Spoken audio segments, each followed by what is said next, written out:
नमस्कार, myself Kamal Kishore Bhatt and welcome to Kamal education point.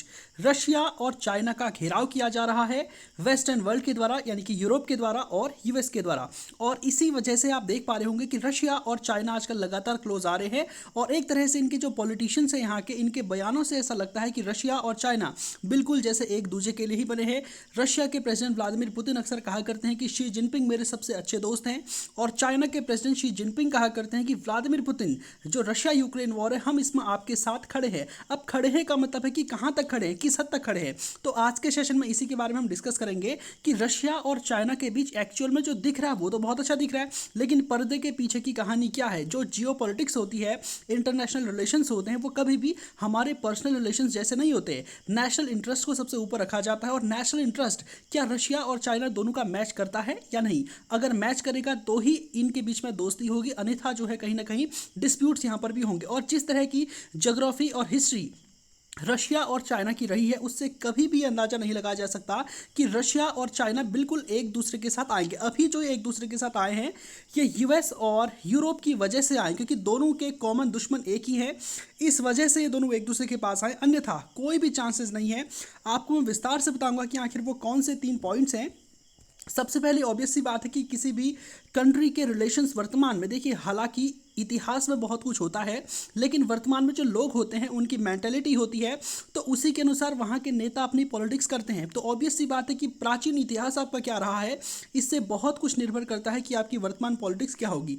एक जमाना था चाइना का, जब चाइना के बारे में एक कार्टून बहुत ज़्यादा वायरल हुआ करता था। आप देख सकते हैं कि यूरोपियन कंट्रीज़ हैं, तो ये आप देख पा रहे होंगे कि ब्रिटेन की महारानी है, और ये सब यूरोपियन कंट्रीज जो है यूएसएसआर के साथ मिलकर रशिया का, चाइना का नीचे मैप रखा है, इसका बंटवारा कर रहे हैं। तो चाइना का जो इतिहास है ना, वो बहुत ही ज़्यादा खून खराबे से भरा है। और इतिहास में मैं रशियन एम्पायर की बात कर रहा हूँ। रशियन एम्पायर पहले था, उसके बाद यूएसएसआर आया, और अभी वर्तमान का रशिया है। तो इनके साथ इनके संबंध कभी भी अच्छे नहीं रहे। फिलहाल इतिहास की बात मैं बाद में करूँगा, क्योंकि जो चाइना की हिस्ट्री है आमतौर पर, कि यहाँ पर किस तरह से खून खराबा हुआ, किस तरह का यहाँ पर सिविल वॉर चलता है, चांग का शेख और माओ जेडोंग के बीच किस तरह से यहाँ पर वॉर चलता है। उससे पहले इनके बीच में जो बॉर्डर डिस्प्यूट है, उसके बारे में चाइना के साथ वो मैं अलग से सेपरेट वीडियो में डिस्कस करूंगा। किस तरह से ब्रिटिशर्स ने यहाँ के लोगों को अफीम खिला खिला करके बिल्कुल एकदम नशे में डुबो दिया। यहाँ पर फर्स्ट अफीम वॉर, सेकंड अफीम वॉर, बहुत सारे वॉर हुए। तो हिस्ट्री में आज मैं नहीं जाऊँगा, हिस्ट्री में मैं अगले सेशन में डिस्कस आपके साथ करूँगा। तो इतिहास में बहुत सारी ट्रीटीज इनके पास हुई थी, और वो सब मैं आपको बाद में बताऊंगा। सबसे पहले मैं आपको रशिया की जो नीति है चाइना के प्रति, जो इतिहास में रही है, ठीक है, यानी कि 1949 के बाद जब स्टालिन की मौत हो जाती है, स्टालिन की मौत के बाद आमतौर पर जैसा कि आप देख पा रहे होंगे, प्रॉपर जो चाइना है ना, वो जो प्रॉपर चाइना वो केवल इतना है। यहाँ वाला जो एरिया आप देख पा रहे होंगे, यही केवल प्रॉपर चाइना, बाकी का जितना भी रीजन है इनके द्वारा कब्जाया है। यहाँ पर आप देख पा रहे होंगे मंगोलिया है, ठीक है। तो इस मंगोलिया का जो ये नीचे वाला एरिया है ना, ये भी एक्चुअल में मंगोलिया ही है, ठीक है। इसको वैसे मंचूरिया कहा जाता था, लेकिन ये भी एक्चुअल में मंगोलिया है। और आपको जानकर हैरानी होगी कि जो मंगोलियन एथनिसिटी के लोग हैं, वो अधिकांश इस मंगोलिया में रहते जो चाइना के कंट्रोल में है। ऊपर वाले मंगोलिया में कम मंगोलियन एथनिसिटी के लोग रहते, नीचे वाले में ज़्यादा रहते। और ये वाला एरिया आप जानते हैं चाइना ऑक्यूपाइड तिब्बत है, और ये वाला जो एरिया है चाइना ऑक्यूपाइड ईस्ट तुर्किस्तान है, ठीक है। इसको तुर्किस्तान कहा जाता है, जिसे ये लोग शिंजियांग कहते हैं।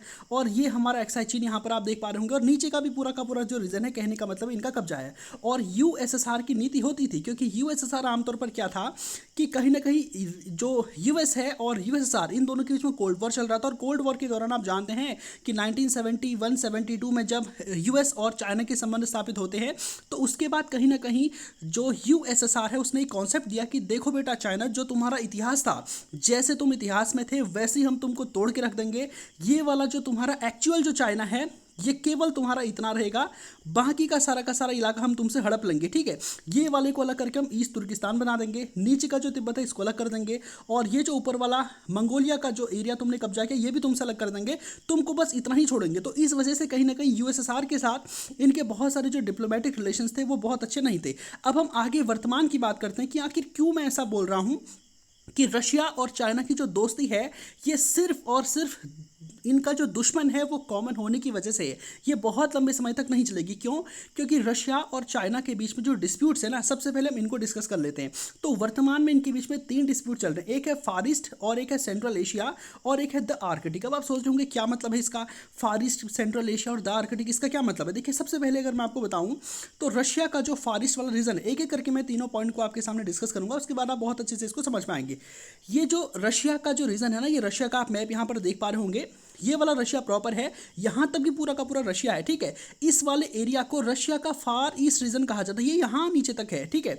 अब यहाँ पर एक्चुअल में क्या है ना, ये वाला इलाका रशिया का बिल्कुल अलग थलग पड़ा है, यहाँ का विकास बहुत कम हो पाया है और यहाँ के विकास कम होने की वजह है कि यहाँ पर इनका इंफ्रास्ट्रक्चर डेवलपमेंट कुछ खास वाली है। अब आप खुद सोचिए कि रशिया केवल और केवल $2 ट्रिलियन की इकोनॉमी रह गया है, तो 2 ट्रिलियन में आखिर ये यहाँ का विकास कैसे करे, इतना फंड कहाँ से जुटाए? तो ऑब्वियस सी बात है, ये अदर कंट्रीज को इन्वेस्टमेंट के लिए बुलाएगा, जैसे भारत है। अब यूएस को तो बुला नहीं लेगा, क्योंकि यूएस क्यों आएगा यहाँ पर इन्वेस्टमेंट करने के लिए, क्योंकि वो तो उसका दुश्मन है, यूरोप भी उसका दुश्मन है। तो सीधी सी बात है, चाइना और इंडिया दो ही इसके पार्टनर हैं जिनके पास पैसे भी हैं और जो इसके क्षेत्र का विकास कर सकते हैं, क्योंकि ये वाला जो रीजन है ना, ये बहुत ही ज़्यादा इसका मिनरल से भरा हुआ रीजन है, ठीक है। अब सबसे बड़ी प्रॉब्लम यहाँ पर रशिया के लिए क्या आ जाती है कि यहाँ पर आप देख पा रहे होंगे, यहाँ पर सागर आपको दिख रहा होगा, ठीक है, लेकिन इस सी का एक्सेस नहीं है। क्यों? क्योंकि इंडस्ट्रीज इनकी इस एरिया में लगी है और यहाँ से सामान अपना एक्सपोर्ट कर नहीं सकते, क्योंकि ये वाला एरिया क्या है, सर्दियों में पूरी तरह से जम जाता है, ठीक है। और नीचे वाला जो एरिया है, यहाँ पर जो है व्लादिवोस्टॉक जो इसका शहर है, यहाँ पर इसके थोड़े बहुत नेवल बेसिस है और ये भी कभी कभार सर्दियों में जम जाते हैं, गर्मियों में ये तो हमेशा जमे रहते हैं आमतौर पर, ठीक है। यहाँ से ट्रांसपोर्टेशन में इसको बहुत प्रॉब्लम होती है और जो नीचे वाला इलाका जो इसका सदन वाला है, वो कभी कभार इसका खुला रहता है। तो इस एरिया में क्या है कि बहुत बड़ी तादाद में इन्वेस्टमेंट की इसको आवश्यकता, और यहाँ पर बहुत कम लोग रहते हैं, लेकिन जो भी लोग रहते हैं वो चाइना से कहीं ना कहीं वो नफरत करते हैं, ठीक है। तो चाइना ने बहुत बड़ी तादाद में यहाँ पर इन्वेस्टमेंट किया और यहाँ के लोगों का रोजगार, यहाँ के लोगों की जो नौकरी है उसको खा रहा है। दूसरी बात, अब आप सोचे होंगे तो फिर रशिया आखिर एक काम क्यों नहीं करता, रशिया चाइनीज इन्वेस्टमेंट को मना क्यों नहीं करता यहाँ पर? देखिए, यहाँ पर क्या है ना, यहाँ पर बहुत बड़ी तादाद में मिनरल्स है, ठीक है, और यहाँ पर ऑयल और नेचुरल गैस के बहुत बड़े भंडार है, ठीक है। तो एक क्या है, मिनरल्स है, ऑयल और नेचुरल गैस के भंडार। अब रशिया को क्या चाहिए कि इसको यहाँ से निकाला जाए और इसको बेचा जाए और पैसे कमाए जाए, लेकिन इसको निकालने के लिए जो टेक्नोलॉजी है, इनको हार्नेस आखिर कैसे किया जाए, ये टेक्नोलॉजी किसके पास है? चाइना के पास और थोड़ी बहुत मात्रा में इंडिया के पास है। तो ऑब्वियस सी बात है, इंडिया और चाइना यहाँ पर इन्वेस्टमेंट करेंगे। अब इंडिया का तो चलो ठीक है, वो यूएसएसआर के ज़माने से उसका साथ ही रहा है। अब देखो चाइना का क्या है ना, चाइना को अपना अतीत पता है कि इनने हमारे साथ किया क्या था। तो चाइना क्या करता है, इस एरिया में बहुत सारे जो इसके मिनरल्स हैं, ऑयल है, नेचुरल गैस है, इसको यहाँ से निकालता और औने पौने दाम पर खरीदता। अब आप सोच रहे होंगे औने पौने दाम पर खरीदता है का क्या मतलब हुआ, रशिया औने पौने दाम पर बेचता क्यों है इसको? तो रशिया के लिए मजबूरी है, क्योंकि उसके ऑयल एक्सपोर्ट्स पर रोक लगी हुई है। अब ऑब्वियस सी बात है, यूरोप तो खरीदेगा नहीं, उसने रोक लगा रखी है, ठीक है। तो चाइना का ये कहना है कि देखो भैया, तुम्हारा तेल कोई खरीदने वाला है नहीं, अब हम खरीदेंगे तो हम बल्क में बहुत बड़ी मात्रा में खरीदेंगे, क्योंकि चाइना इतना बड़ा देश है, इतना लंबा चौड़ा देश है, तो इसको बहुत ज़्यादा आवश्यकता है। तो ऑब्वियस सी बात, अगर यहाँ से फ्यूल खरीदेगा, यहाँ से जो नेचुरल रिसोर्सेज अगर इनका दोहन करेगा, तो बहुत ही सस्ते रेट में ये खरीदेगा, क्योंकि इसके पास ऑप्शंस हैं। रशिया के पास ऑप्शंस नहीं है, चाइना के पास क्या है, ऑप्शंस। अगर चाइना यहाँ से नहीं खरीदेगा तो दुनिया के किसी दूसरे हिस्से से खरीदेगा, वहाँ पर उसको मिल जाएगा, लेकिन रशिया के पास बेचने के लिए कोई नहीं। ये एक तरह से वैसी वाली स्थिति हो गई है कि मान लीजिए मैं हूँ, मेरे पास कोई सामान है, मुझको बेचना और मुझको बहुत प्रॉब्लम आ रही है इसको बेचने में। अब कोई दूसरा बंदा भी है, वो इसको खरीदना चाहता है, तो ऑब्वियस सी बात है कि मेरे पास बाजार नहीं है, मेरे पास कोई दूसरा व्यक्ति नहीं है इसको बेचने के लिए, तो बी वाला व्यक्ति मेरा फ़ायदा उठाएगा। तो यहाँ के लोग जो है बहुत ज़्यादा चिढ़ते हैं चाइना से, और चाइनीज़ पॉलिटिशियंस का भी बाकायदा ये कहना है कि चाइना जो है यहाँ के रिसोर्सेज का अनियमित दोहन कर रहा है, हमसे औने पौने दाम पर खरीद रहा है, और ऑब्वियस सी बात है कि जो रिसोर्सेज हैं कभी ना कभी तो ये खत्म हो जाएंगे, ठीक। अगर चाइना हमारा अच्छा फ्रेंड होता तो ऑब्वियस सी बात है हमको इसकी ठीक कीमत देता, तो कभी ना कभी ये रिसोर्सेज हमारे यहाँ के खत्म हो जाएंगे और उसके बाद चाइना जो है यहाँ से चल देगा, और फिर हम उसके बाद क्या करेंगे, हमारे पास ऑब्वियस सी बात है, देखिए दुनिया के जितने भी देश है ना, आने वाले समय में क्लीन एनर्जी की ओर बढ़ रहे हैं, ग्रीन एनर्जी की ओर बढ़ रहे हैं, तो उसके बाद चाइना का ऑयल और नेचुरल गैस का कोई रोल ही नहीं रह जाएगा। तो फिर रशिया जो है बेचेगा क्या, और यहाँ के रिसोर्सेज तब तक चाइना खाली कर चुका होगा हमसे औने पौने दाम पर खरीद के। तो कहीं ना कहीं जो रशिया की फार ईस्ट पॉलिसी है, इसका लाभ रशिया को पूरा नहीं मिल रहा है, चाइना इसका बहुत ज़्यादा फायदा उठा रहा है यहाँ के रिसोर्सेज का अनियमित दोहन करके। अब सबसे बड़ी बात क्या है कि चाइना ने एक शर्त रखी है कि साहब हमारी जो कंपनियाँ होंगी ना, अगर हमारी कंपनियाँ तुम्हारी फार ईस्ट रीजन में जाएंगी तो सामान भी हमारे यहाँ से जाएगा, लेबर भी हमारे यहाँ से जाएगा, तो यहाँ के लोगों को रोजगार मिल नहीं रहा और वहाँ के लोग विरोध कर रहे हैं चाइना का। तो अगर चाइना फ्रेंड होता तो ऑब्वियस सी बात है, चाइना के फार ईस्ट के एरिया में, रशिया के फार ईस्ट के एरिया में जो रिसोर्सेज है जिनका वो हार्नेस कर रहा है, तो उसकी उचित कीमत रशिया को देता, बल्कि रशिया को इसकी उचित कीमत नहीं दे रहा। तो इस तरह से आप देख सकते सकते हैं कि जो फार ईस्ट वाला एरिया है वहाँ पर चाइना और रशिया के बीच में ठीक ठाक सेंटीमेंट नहीं चल रहे हैं। और चाइना का तो बाकायदा ये कहना है कि ये पूरा एरिया मेरा होता है, क्योंकि इससे पहले हिस्ट्री के लेक्चर्स बाद में आपको मैं बताऊंगा कि कैसे ये वाला एरिया पहले 1860 से पहले चाइना का हुआ करता था, बाद में रशिया ने इसको कब्जा लिया। ये व्लादिवोस्तोक वाले एरिया पर तो एक बार इनके बीच में वॉर भी हो चुका है, जिसमें लगभग 150 सैनिक दोनों तरफ के लगभग मारे जाते हैं। 6 महीने तक यहाँ पर लगातार वॉर चलता है। तो ये वाला जो फार ईस्ट वाला एरिया है, इसको लेकर के जो है चाइना और रशिया के बीच में मतभेद है। और यहाँ की पॉपुलेशन बहुत ज़्यादा प्रोटेस्ट करती है कि तुम चाइना को यहाँ पर क्यों आने दे रहे हो, ये हमारा जो अनियंत्रित दोहन हमारे रिसोर्सेज का कर रहा है, तो फ्यूचर में जब ये रिसोर्सेज खत्म हो जाएंगे तब हम क्या करेंगे। ठीक है, तो ये सब कुछ चल रहा है। दूसरा मैं आपको बताना चाहता हूं, हाँ ये मैंने आपको बता, दूसरा जो एक्चुअल में है वो है सेंट्रल एशिया। सेंट्रल एशिया, अब आप सोच रहे होंगे सेंट्रल एशिया का क्या मतलब हो गया। देखिए सेंट्रल एशिया में आप जानते हैं 5 देश आते हैं, कजाकिस्तान, किर्गिस्तान, ताजिकिस्तान, तुर्कमेनिस्तान और उज्बेकिस्तान। ये जो कंट्रीज थे ना, यूएसएसआर का जब विभाजन होता तो उसके बाद रशिया, यूक्रेन ये सब बनते हैं। ये देश भी उसी समय बनते हैं। तब तक जो है इनकी सीमा अफगानिस्तान तक थी। अब ये जो कंट्रीज थी ना, यहाँ पर पूरी तरह से रशिया का ही इन्फ्लुएंस हुआ करता था। ये 5 देश थे, पूरी तरह से सोचिए कि पूरी तरह से रशियामय ये कंट्रीज हुआ करते थे। लेकिन आज के दिन में क्या हो रहा है कि लगातार चाइना यहाँ पर अपना इन्फ्लुएंस बनाने का प्रयास कर रहा है। आपको एक छोटा सा एग्जांपल देना चाहता हूं कि यहाँ पर रशिया किस तरह से पुराने जमाने में इन्वॉल्व था। हाल ही में आपने सुना होगा कि तालिबान की गवर्नमेंट अफगानिस्तान में आती है। तो जब अफगानिस्तान में तालिबान की गवर्नमेंट आती है तो रशिया इस अफगानिस्तान को चैलेंज करता है। देखिए ये आप देख पा रहे होंगे अफगानिस्तान का ही बॉर्डर है, और अफगानिस्तान का ही बॉर्डर यहाँ पर तुर्कमेनिस्तान के साथ लगता है, और यहाँ पर आप देख पा रहे होंगे ताजिकिस्तान के साथ लगता है। तो अफगानिस्तान में जो तालिबान है एक आतंकी संगठन था। यहाँ पर बहुत बड़ी तादाद में ताजिक एथनिसिटी के लोग भी भर्ती थे। तो ये पॉसिबिलिटी थी कि अफगानिस्तान में अगर तालिबान की सरकार आए तो ताजिकिस्तान में ये लोग कुछ करें, यहाँ पर जो गवर्नमेंट है उसको अनस्टेबल करने का प्रयास करो, और तालिबान जैसा ही रूल ताजिकिस्तान में भी लाने का प्रयास करो। तो रशिया ने सीधी चेतावनी दे दी थी कि बेटा तालिबान तुम अफगानिस्तान की सत्ता में तो आ गए हो, तो ज़्यादा उछलना मत। अगर तुमने ताजिकिस्तान में कुछ भी करने का प्रयास किया तो हमारी फोर्सेज जो है ताजिकिस्तान में उपलब्ध हैं, और हम तुमको वैसे ही मारेंगे जिस तरह से हमने उस समय मारा था। ठीक है, तो बाकायदा सीधी रशिया ने धमकी दे दी कि अगर तुमने जो है ताजिकिस्तान में कोई किसी भी तरह का मिलिट्री कू करने का प्रयास किया या फिर किसी भी तरह के टेरर अटैक करने के प्रयास किए तो ठीक नहीं होगा। आप ताजिकिस्तान की सिक्योरिटी के मामले में बिल्कुल भी इंटरफेरेंस मत करना। तो ये बकायदा रूस की अफगानिस्तान के तालिबान को धमकी थी। तो आप इस तरह से समझ सकते हैं कि रशिया के लिए ये रीजन कितना इंपॉर्टेंट। लेकिन हालिया दिनों में आप देखेंगे कि ये एरिया जो है रशिया के प्रभाव से जाता नजर आ रहा है। यहाँ पर क्या है कि अब ऑब्वियस सी बात है कि ये जो रशिया के साथ इनका जो ट्रेड हुआ करता था पिछले जमाने में, थोड़ा सा मैं आपको डाटा दिखाना चाहूँगा। हाँ यहाँ पर आप देख पाएंगे कि यहाँ पे हाँ 2000 के ज़माने में जो सेंट्रल एशियन कंट्रीज़ थी, यहाँ का जो ट्रेड था वो लगभग चाइना का ट्रेड रशिया के ट्रेड के 1/4 था। यानी कि अगर रशिया 100 का ट्रेड यहाँ पर कर रहा तो चाइना का केवल 25 था। लेकिन अब 2020 में पूरी तरह से रिप्लेस हो गया है। रशिया चाइना का जो ट्रेड है ना वो रशिया के ट्रेड का दोगुना हो गया। तो कहाँ 2000 केवल 20 सालों में इतना ज़्यादा चेंज यहाँ पर आ गया है। रशिया का ट्रेड 2000 में चाइना के ट्रेड से 1/4 था, यानी कि चाइना का 1/4 भी नहीं था, और अब दुगना हो चुका है। तो इतना ज़्यादा चेंज यहाँ पर आ गया है। और सेंट्रल एशिया में लगातार चाइना के गुड्स की डिमांड बढ़ गया। ऑब्वियस सी बात देखिए, जो सेंट्रल एशियन कंट्रीज हैं उनको कहीं से सी का एक्सेस नहीं है।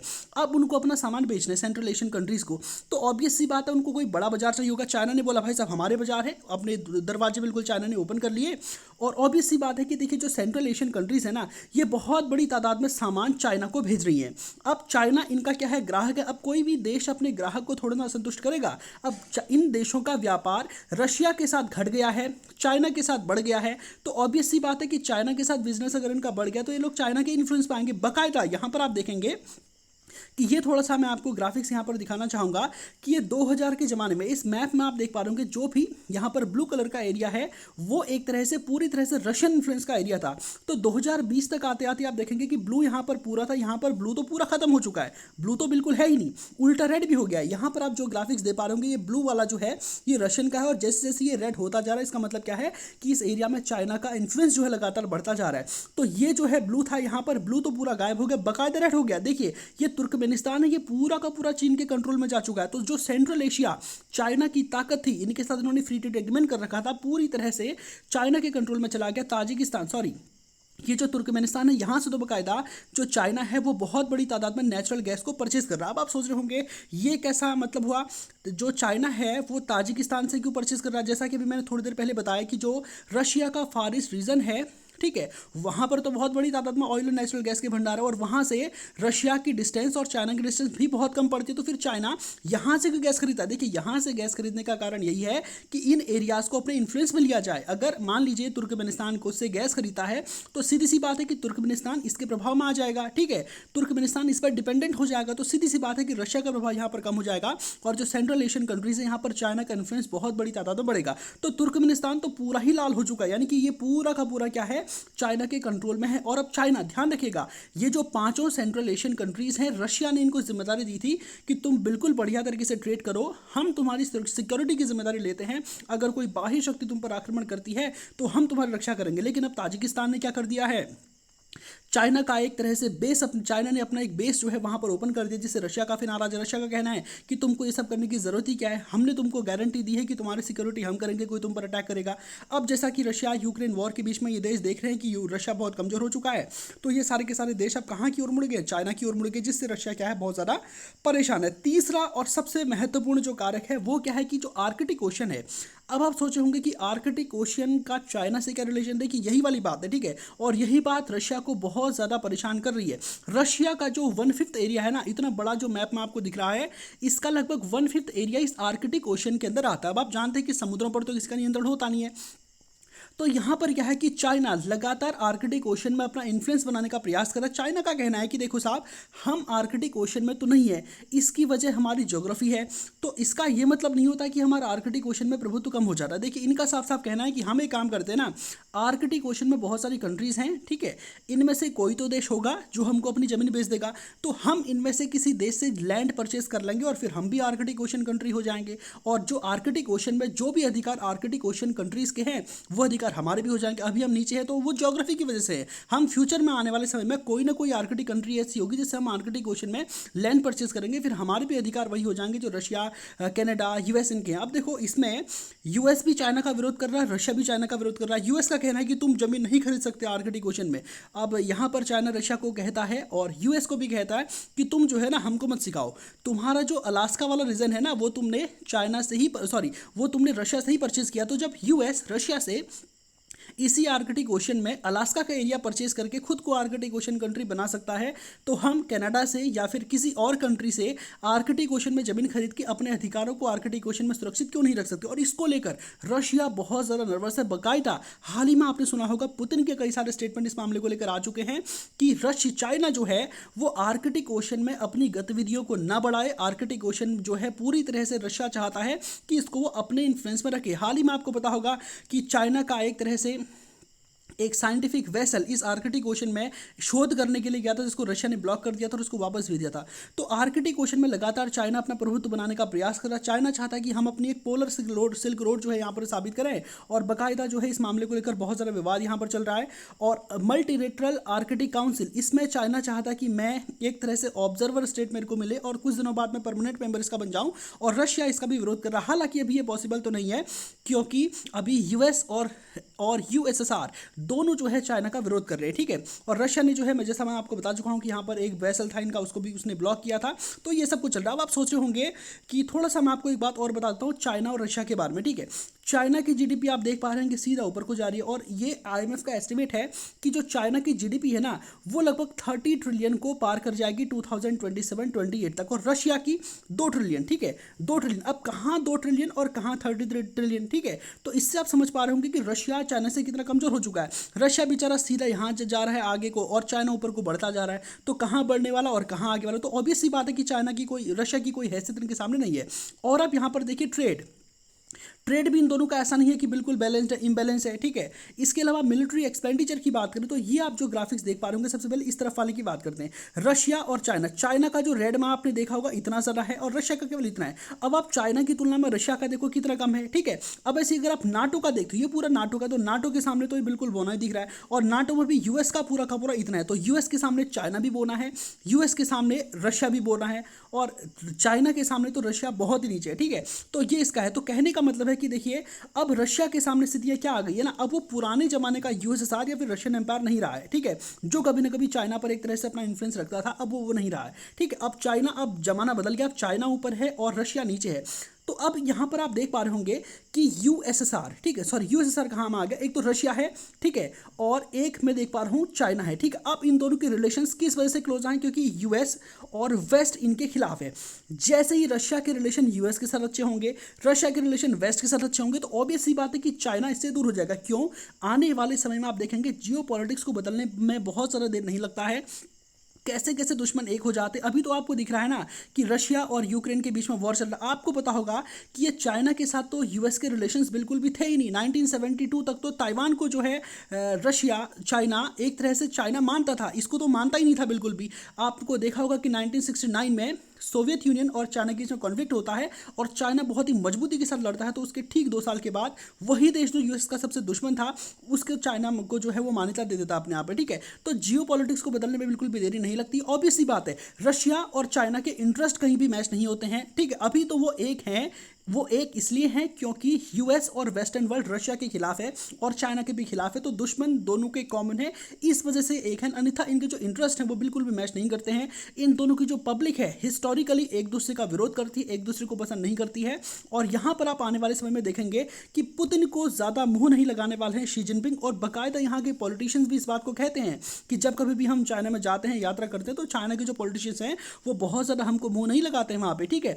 तो यही सब कुछ चल रहा है। उम्मीद करता हूँ कि जो बातें मैंने आपको बताई हैं आप वो ठीक से समझ पाए होंगे। रशिया चाइना रिलेशंस आजकल किस तरह से प्रभावित हो रहे हैं ये भी मैं आपको बता चुका हूँ। आने वाले समय में जैसे कल परसों जो मैं वीडियोस लाऊंगा, जैसा कि मैंने आज आपको इनकी हिस्ट्री नहीं समझाई है, ठीक है, इतिहास में इन्होंने क्या लड़ा था। आपको पता होगा कि इंडिया चाइना वॉर हुआ था उसके बारे में, और इसके अलावा यूएसएसआर और चाइना के बीच वॉर हुआ था उसके बारे में, जापान चाइना वॉर, ठीक है। इसके अलावा आपको अफीम वॉर, ठीक है, ब्रिटेन ने कैसे इनको परेशान किया चाइनीज़ को, चाइना का सिविल वॉर का बहुत ही लंबा इतिहास है जो बहुत कुछ सीखने के लिए उसमें बहुत ज़्यादा इंपॉर्टेंट है, ठीक है। तो आने वाले समय में मैं बहुत सारे वीडियोज़ इसमें लाऊंगा। तो उम्मीद करता हूँ कि आज के सेशन में जो जानकारी आपको दी है आपको पसंद आई होगी। तो आज के सेशन को यहीं पर समाप्त करते हैं।